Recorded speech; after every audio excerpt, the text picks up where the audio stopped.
I never had a patron, any financial support. I never had anyone who cleared away obstacles in the career. Yes, I began by telling you that I made my debut at 9, having studied exactly 1 year. It's important that I know about your parents, your background. Yeah, we'll get to that. Because my teacher put me into this contest, the award of which was a debut recital in Chicago in the major hall with critics, and I won it. And I made my debut at 13. My second teacher again entered me into this contest in which there were 80,000 children. And it was divided into 3 age divisions, and I was placed in the center one because I was then just 13. And I won first prize in that division. And I came to the Juilliard, won my fellowship there.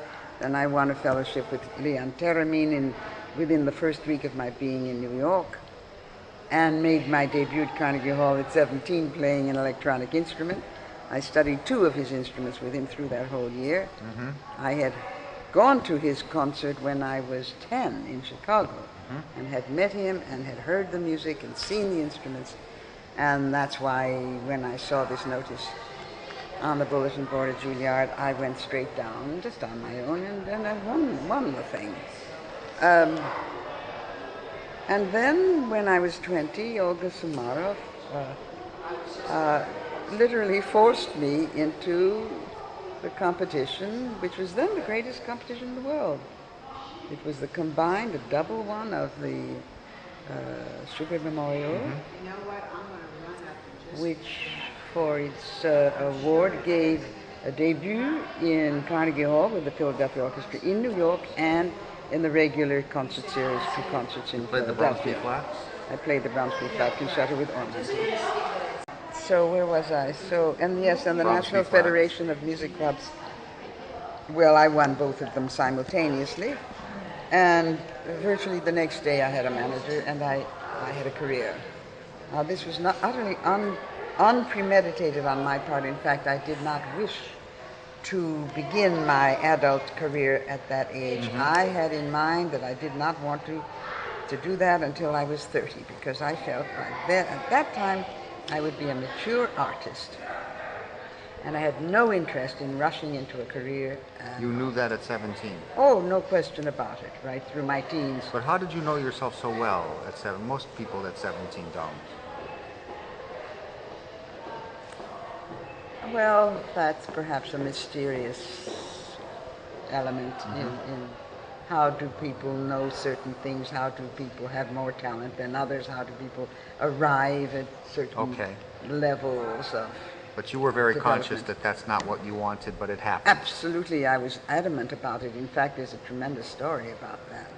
Well, what's the story? Yes, well, somebody almost committed suicide because I entered that contest, and this person had mentioned that he was going to enter it the year before. And I said, how marvelous for you, and I wish you all the luck. Then he turned to me and said, now don't you enter it. And I laughed. I said, that's absurd. I said, I wouldn't dream of entering it. I don't want to do anything like that until I'm 30 years old. It's ridiculous. Well, the next year, I walked, almost a whole year went by, and one day I walked into the studio with Samara for my lesson, and she said, I want you to enter the Schubert Memorial in the National Federation Club contest. And I said, well, no, I was not at all interested, and so I didn't send for the application. Mm-hmm. And this went on week after week. And she would say, well, have you filled out the application? And I'd say, no. So one day I walked in for my lesson, and she handed me a filled out application and said, sign. So I thought, oh, well, all right, I'll sign. She did it for you. But it was 6 weeks before the first playoff. And people had been preparing for years. Mm-hmm. And after all, there were 2 required pieces, a work of Bach and his Beethoven sonata, and I counted 3 concerti and 2 full concert programs. And so in those 6 weeks, I set to work. I mean, there I was caught, so I did it. And in the end, I won the whole thing, and I had a career on my hands. How did you proceed? Well, again, I mean, there was a manager, there were concerts, engagements all over the country with Metropolis, and I toured every night with Metropolis playing the Rachmaninoff Symphonic Concerto. I toured with the St. Louis Orchestra with Vladimir Goldsman, playing the Tchaikovsky Concerto. All the war horses. I had concerts all over the country. I played the New York Philharmonic, the Emperor Concerto with Barbaroli, as you perhaps know, that in the third season, I decided to give an all-Bach series, and that wasn't new for me. I mean, I had been working on Bach since I was not yet 14 with my second teacher. And Sophia Brilliant. No, the second teacher was Jan Kepuso. Oh, yes. The A Dutch. Dutch Italian, a very cultivated human being. Yes, you're lucky. Himself a concert pianist of high level. That's right. And also, he was a Bach scholar, as it turned out. And I'd had this extraordinarily marvelous foundation with what I consider my first teacher, Sophia Brilliant-Liebman. Because the first one who I went to when I was 8, 2 weeks after I'd won this contest, it was discovered I didn't know a half note from an eighth note. And how I played that recital, I don't know, but the major piece on that recital was the D minor Mozart Fantasia. Well, anyway, unfortunately, it was right after that 1 year with him that I went to her. So I feel that she was really my foundation, no question.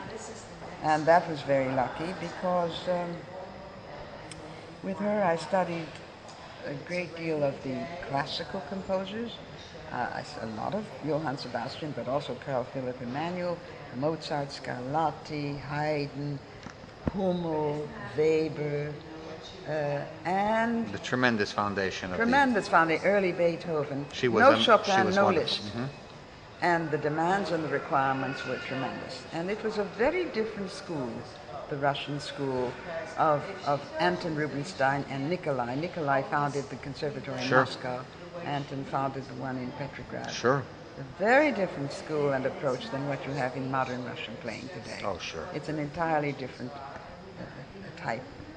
In any case, the standards were extremely high, and there was no compromise. Absolutely no negotiating, no bargaining. It was perfection. Anything that was not 100% perfection was utterly unacceptable. And, 4 years of that, and the standards that were given to me were very, very high indeed.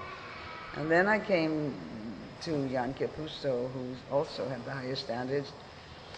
How did it happen that you left her? I came home from one lesson after 4 years with her one day, and I said to my mother, well, I've learned everything I can from her. I think I must change I must get the new teacher. You knew this yourself. Yeah. This is what I'm getting at. I've got to get this in there, this idea that you seem to know what you needed always. I mean, there's no doubt about it. Just even now, you know what you need now. You have to leave. I can't get every detail in. I've got to get to this idea of a personality who has a sense of artistic and personal need. That's what I'm after. Now, your parents, were they amazed at you as while you were growing up? It took me very casually, altogether.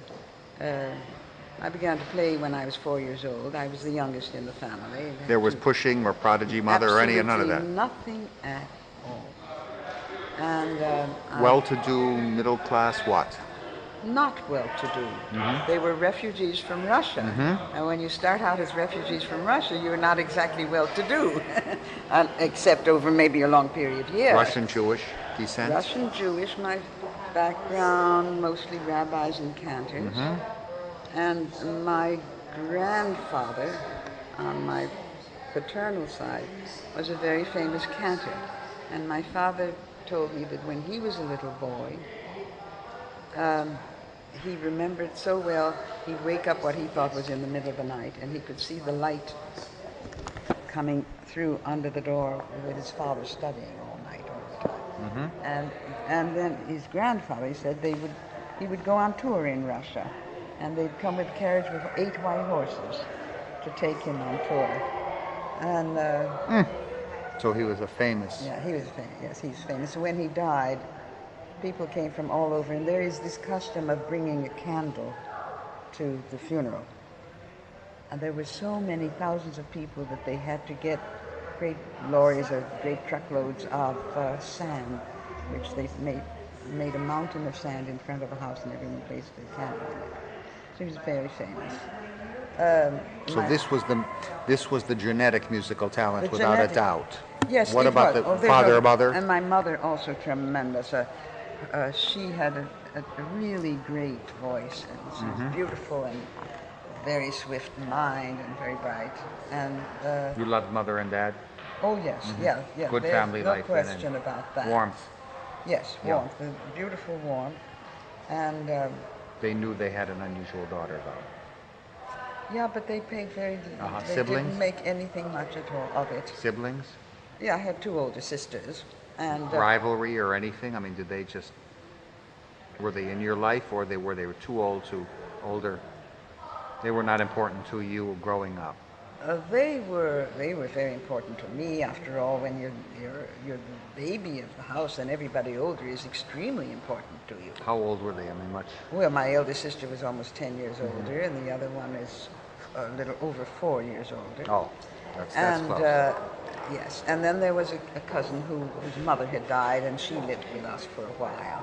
And they were all studying the piano, you see, and so this is, and so The I piano heard, was in Chicago like at that time, it was still so part of every Yes, home. A home was and- not a home without a piano. Exactly, and we were very musical. Mother sang all day, every day, and sang very beautifully. And when we had family gatherings, Mother always sang. When did you know that music was, what was your first impressions that you have any remembrance of, that was it cantorial music? Was it popular music? No, one of my earliest remembrances is when I must have been about 4, and we got a record playing machine, and with it we got a set of a dozen or so records.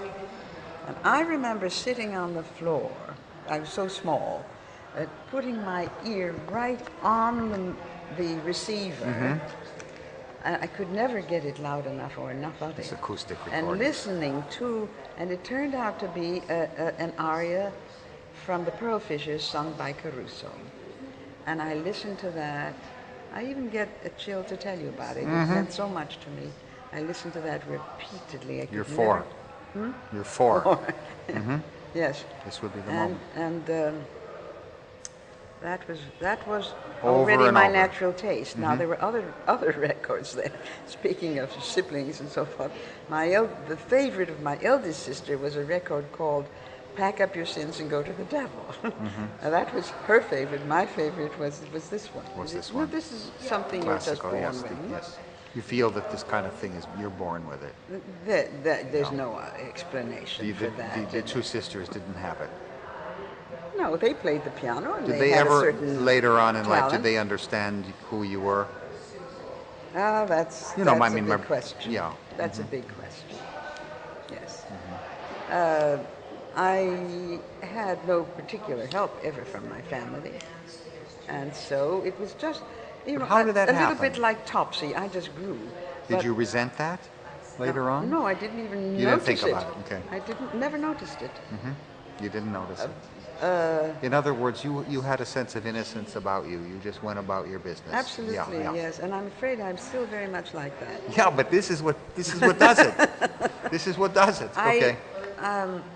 This is what I want. I have a vision, and I don't manufacture the vision. The vision grows. Like I have no control over it, and I don't look out to be different from other people.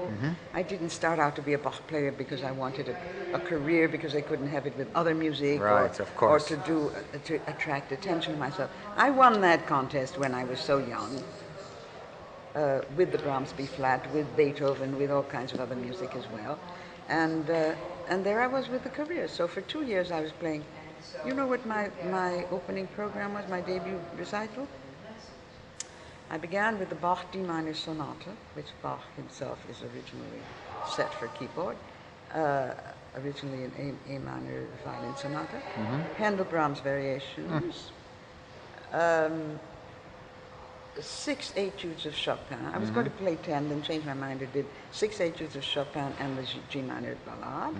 And the fourth group was Triana of Albani, Ondine of Ravel, a prelude of Debussy, and I end with the Danse Kaschai from Stravinsky's Firebird Suite, transcribed by Agosti. Agosti, it's quite a transcription. Oh, yes. So that gives you an idea. My God, that's a long and magnificent Well, program. that was my debut program. Unbelievable. It just gives you, I tell you. No, I have to have that in, that debut program. Yes. Now, when was it?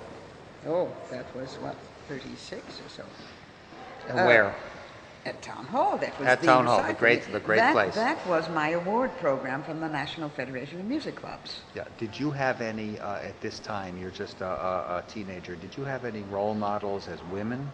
There was one whom I loved and worshipped was Myra Hess. Okay, I'm glad, yeah, I just wrote the chapter on Myra Hess. It's done. Yeah. And I think it's good. Good. It's 36 pages in... Wonderful. Well, I played for her when at one of Samarov's musicals she came one night, and I played for her. And Samarov had told her that I knew all 48 preludes and fugues, which of course I did. Samarov was proud of you? I think Samarov was very proud of me. Yes, but I have to confess that she was not responsible for my Bach. The one she wouldn't be. No. You were really the responsible. one who told me that I was doing something unusual in learning Bach so quickly was my second teacher, Jan Kipuso. Yeah, he was a Bach man. Yeah. With brilliant leave-in. I mean, I was learning preludes and fugues in 2 or 3 days. New ones by memory. And I didn't know I was doing anything unusual. No, you didn't know. And I didn't know that Bach was supposed to be more difficult to learn than a Mendelssohn song without words. I didn't know this It's until that innocence, that naivete. I didn't know this until I was almost 14 years old.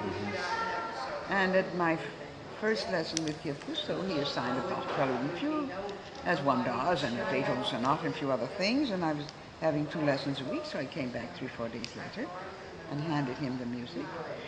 But your parents never said, "Oh, this is too expensive. You're having 2 lessons a week." They were always supportive in that sense, right? No, they didn't have to be because I never paid for lessons. I see. Okay. You see, these are the things I have to have. Okay, that's okay. We paid 50 cents a lesson for that 1 year between the age of 8 and 9. And you know, it's a shame, Rosalyn. It's a shame. I could really do an autobiography with you. I could know how to open up all of these avenues. We could do it. You have to do an autobiography. This is very important. You are a unique entity in the world of piano playing. And, you know, the scholarship of Bach. All right, let's go on. Now, what about this? I want to get back, though, because I have what I needed on that. Yeah, but, I had fellowships for all my life. Yeah, the Myra.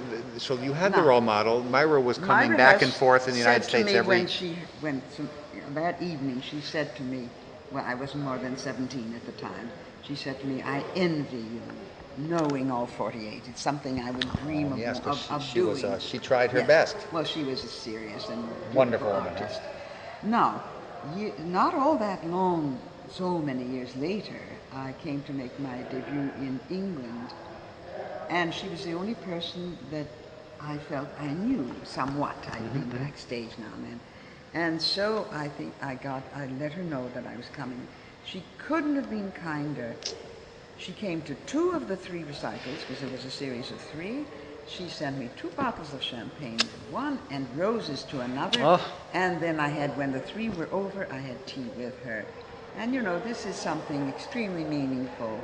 Of course, yes, it was extremely, and of course I worshipped her. And a great role model, yeah. Yes. She had that passionate. I have to confess that when I was living with Samarov in her apartment, it was Myra Hess's photograph I had on my desk. Why not? So, she was one of the few great careers of a woman at that time. And she was And the Depression in America she was able to conquer that.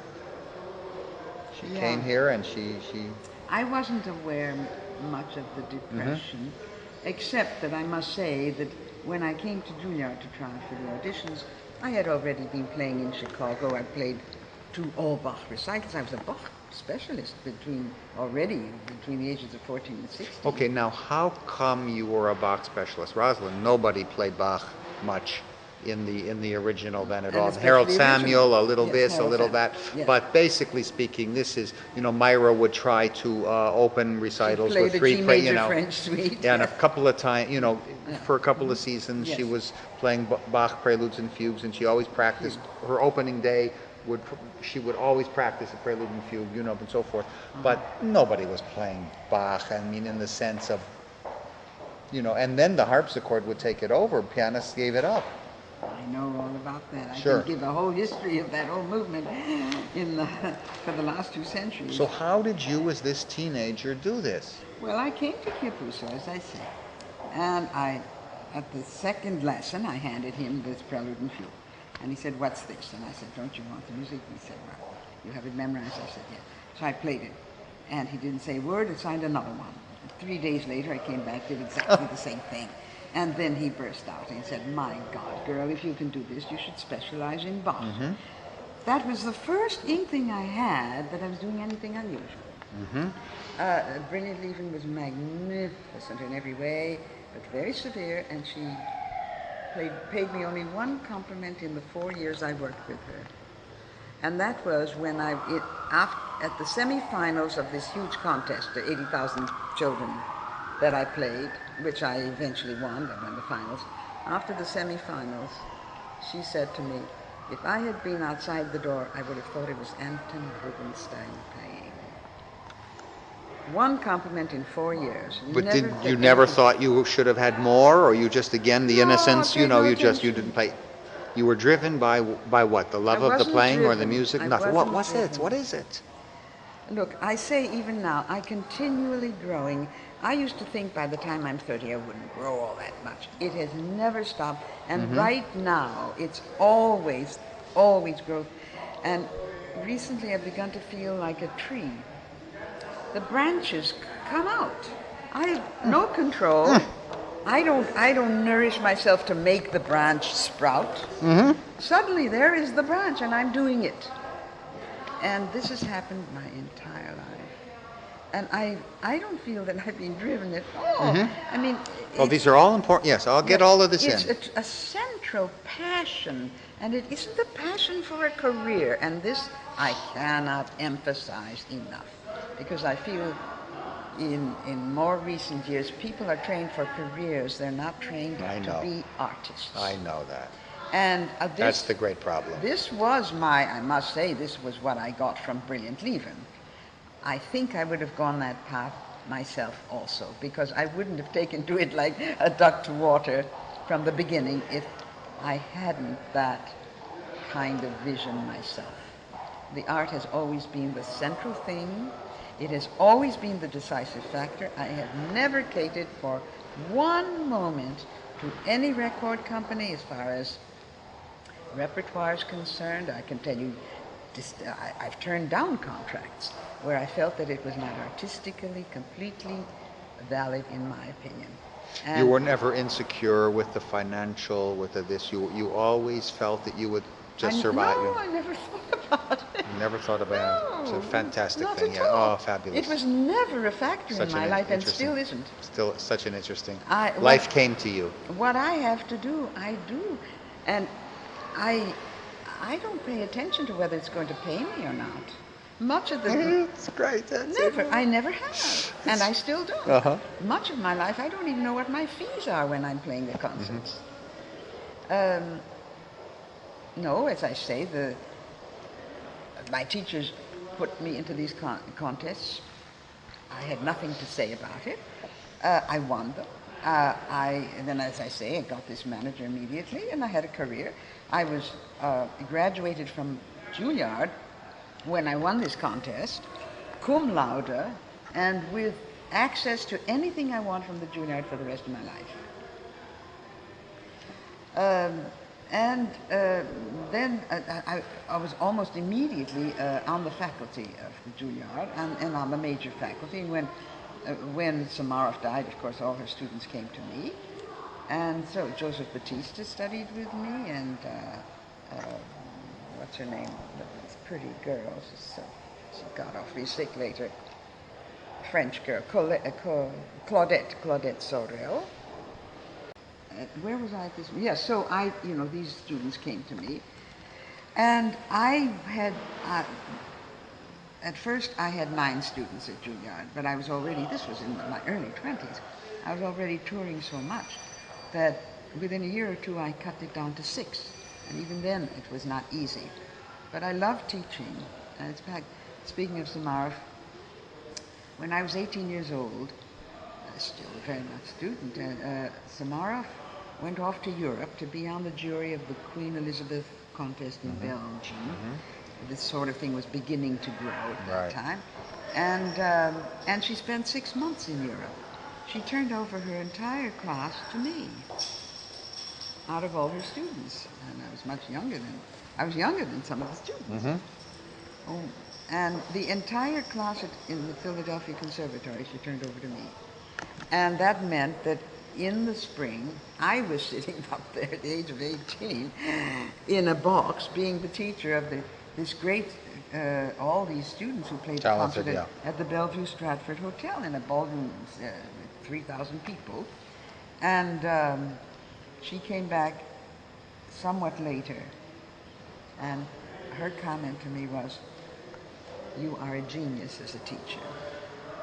I'd worked with them for 6 months. So there was that. And how long were you with her? 4 years, formally, between the ages of 16 and 20. And what was this woman who was really a legend, who taught Capel, taught you, taught so many people? Yes. Weisenberg, on and on. Raymond Lewenthal. Well, of course, all the talents gravitated to her, no question about it. I think her greatest, and I think she felt this way too, because she used to speak of it, her greatest talent was to allow the talents their own path. And I think we were all very individual. I know certainly in my case, I really don't feel I can speak much for others, although I knew Willie very well. We were intimate friends, and very close in age, and we just were close, fond friends. Of course, I knew Joe Batista very well, and Paul Nordoff, who's older than I, but even so. But where was I? About her and the individuality she led of the students. But I want to She know about her allowed as a me to woman do- in any way you can. Well, am I giving a talk on her, or do you want this for her? Or No, for no, me? this part I want for her, because Right. I will be able to use this To for, quote me. yes, I need to get Oh, research I on have lots her. of things I can tell you. But this is not, I just want, You want a I'll- quality of yeah, a woman. yeah. Or anything unusual. Oh, firstly, she was beautiful. Beautiful in every way. She had little feet. She was tall. She had beautiful ankles. She had a wonderful figure. And her eyes were like, firecrackers. And she had the most adorable dimple going in and out as she spoke. She was really a stunning woman. She had a wonderful sense of style. She grew up in a world of great chic and wore only designer clothes of the best Paris models all the time. She was very intelligent, but not an intellectual. This I personally missed. The intellectual. Yeah. Yes. Because you are an intellectual. Yeah. Yes. Because I'm interested in so many things. Of course. It isn't as though I'm an ascetic intellectual and pour over. I know. No, there's so much in life to learn. I understand. That there's no end. And that's why I read books and Music read was her life, everything. yes. But your life is a bigger, yes. It is, yeah. Sure. Well, I know you. I understand you. Well, but in any case, and she was a brilliant pianist. And have you heard her? Yes, I have. Yeah, yes. And also, she played all of Beethoven's sonatas. Really, You didn't know. She played a whole series of all the Beethoven with Stokowski talking about them in Philadelphia. Wow, She God. played all 106, the whole lot. Really? Anyone who can do that has my respect. Mm-hmm. And, With big technique. well, I never heard her play them, but I have heard her play I know, some of these Rachmaninoff, yeah, transcriptions from the she Valkyrie and had so a beautiful forth. sound. And it was wonderful. You know. She was very famous for her performance of the Schumann A minor. She was literally famous for that work. It was considered her piece And Myra throughout Hess. this country. But yeah, okay. Well, yeah, but that was pre-Myra Hess. Yeah, that's true, that's true. And as far as her teaching in my case is concerned, because I didn't sit in on any other lessons, she sat and listened. And when I came in to tell her what had happened to me with this tremendous revelation of mine, a week before, it was the third month I was at school, it was a week before my 17th birthday, she said, well, it's impossible. It's absolutely marvelous, but it's impossible. Well, I felt I'd gone through this little door into an infinite green universe, and I wasn't coming back through that door because Samarov, my teacher, said it was impossible. And so I went on, and she never stopped me and never stood in my way. She was always sympathetic. She was always interested. She sat and she listened, and she allowed me to grow and develop. Now, there are other teachers who would, if they're Liszt players, then all their students study Liszt. If they're Beethoven players, everybody studies Beethoven. Samarov was not like that, and I think this was her great gift.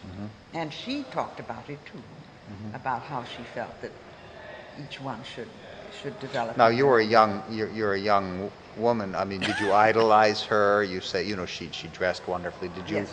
Yeah. Did you like her immensely? Did she like you? I didn't idolize her. I didn't feel towards her. Because you had tremendous teaching before, like Yes, unlike different. Yes. Yeah. And I idolized Myra Hess, but I did not idolize Samarov. I respected her, and I was very strongly aware of her very good qualities. Was she a political entity, being at Juilliard and all of that? Oh, tremendous. She knew how to get around. Oh, tremendous careerist. She was an adept of the first level in terms of career. She was greatly responsible for Stokowski. Sure. And she told me that in the first year of his being at Philadelphia, she made 365 calls at tea time on all the important people of Philadelphia and the board of directors. She spent her time cultivating Her own and time. supporting his career. And why? And Why? She was just in love? She was so madly in love with Stokowski. I mean, it was the love of her life over which she never got. Never. She talked to me even in my first year. I was virtually a child at the lessons about her love for Stokowski. And in a way, she never stopped talking about him. And even when he left the Philadelphia Orchestra, you see, I was at her house either living with her or at lunch every Sunday. So she had a great generosity too for her students. She really made her students her family. And not everybody, but even so, there was a very close thing going on. It was very close with me too. Now this careerist thing, you were not a careerist, No, so this I was part not. of her didn't mean a thing. This part of her did not Seep in. resonate with me. And it wasn't, I never felt I was fighting her, but I felt there was a vacuum there. And I think, I know she felt that too. You were a different bird. Yeah, at one time she said to me, when she learned that I had Turkish blood, and this was already perhaps the third year I was with her, she said, oh, well, perhaps that's why I don't quite understand. That's a good comment. Tell me, what is the Turkish blood?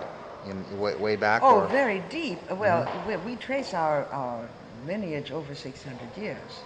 And the name was Turk 600 years ago. That's a Turkish name. And obviously, it must have been just at the time of the Spanish Inquisition, and obviously my ancestors left Spain, and Turkey was the most open country in the world to Jews.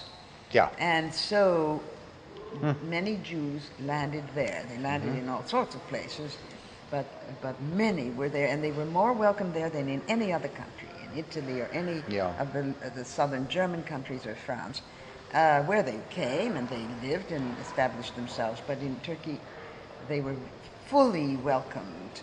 And 600 years ago, after apparently they'd been in Turkey, they came into Russia and they were called Turk. And for 600 years, the name was Turk. And it was Turk when I was born in Chicago. Spell it, T-U-R-O-K? T-U-R-K. Turk. Turk. As clear as possible. I see, okay. No ambiguity, whatever. And it was my eldest sister who decided to change it to Tureck. So after 600 years of Turk, it suddenly became T-U-R-E-C-K. That's better for... I would have been perfectly happy with the name of Turk. Rosalyn Tureck. It's fine. Well, okay, well, you've immortalized Tureck. Well, in any case, so there was one wonderful thing about Samara, which I will treasure and cherish all my life, and I tell it not for my own ego, but I tell it to show how big a person she was. It was, I think, in my second year, I had just turned 18 or something, and she'd assigned Opus 31 No. 2 to me, with Beethoven's sonata. And she did all the assigning, except I did all the Bach. I chose all the Bach. But she wanted you to do the Tempest Sonata, okay? Yeah, no, I was delighted to play all this other music. I love all music anyway. Yeah, you gave contemporary pieces, Rager, Yes, Wallingford, everything, Rieger, everything. So in those years, I was playing everything. And always learning fast, Rosalyn? everything. Did you ever understand this gift, or? Yes, I've thought about it a lot, for lots of reasons. But Samarov said to me, "You have a mind like a blotter." Wonderful. That is in quotes. Do you think that this is part of genius? This? No, definitely not, because there are people who are able to sight read, and they're whizzes at sight reading, and they're not real artists. No. There are people who can memorize anything, and they're not particularly artists. I think this is just one aspect. Someday I'd like to go into the ramifications of what you feel I've is the given a creative great act and deal. genius itself. I've given a great deal of thought to that. Do you feel that and to you memory, are too. a genius? I mean, no. I'm not going to.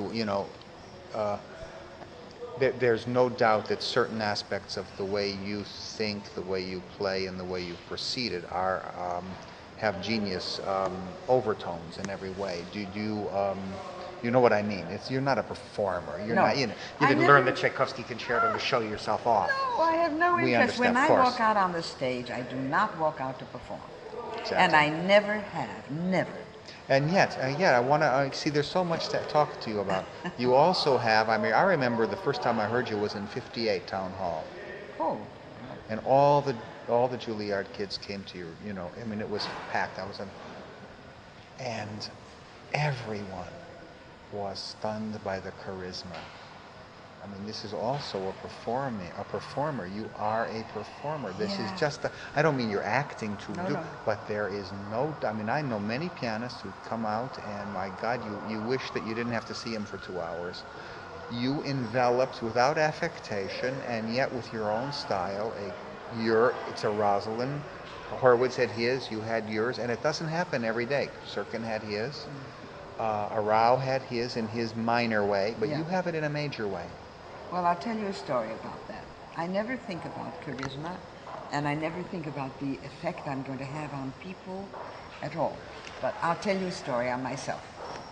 When I was on the faculty of Juilliard, and I had very gifted students, marvelous players, and one of them said to me, after about the second year he was working with me, I had just played some concerts in New York. This guy's playing all the time.